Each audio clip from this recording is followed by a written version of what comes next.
দয়া করে ভিডিওটি কেউ স্কিপ করবেন না। বিশেষত যাদের প্রেমে ব্যথা পেয়েছেন তারা অবশ্যই ভিডিওটি স্কিপ করবেন না।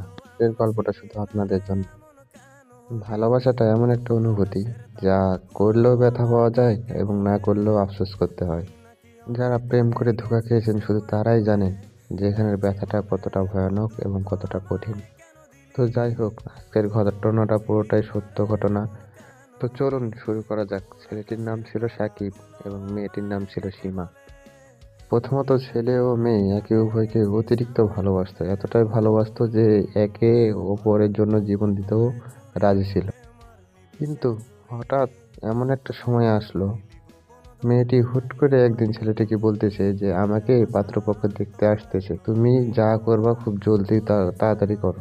এমন পরিস্থিতির মাঝে ছেলেটি কি করবে তা তো বুঝতে পারছে না, আর মেয়েটি ছেলেটিকে চাপ দিতেই আছে।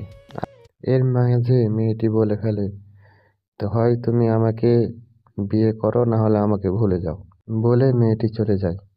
হঠাৎ সন্ধ্যার সময় মেয়েটির মামাতো বোন ফোন দিয়ে বলে যে আজকে আপুর বিয়ে হয়ে গেছে। এখন ছেলেটি কি করবে তা জানার জন্য অবশ্যই পরের পার্ট দেখতে আগ্রহী হন এবং আমাকে পরের পার্ট তৈরি করতে লাইক কমেন্ট শেয়ার করে আগ্রহী করে তুলুন।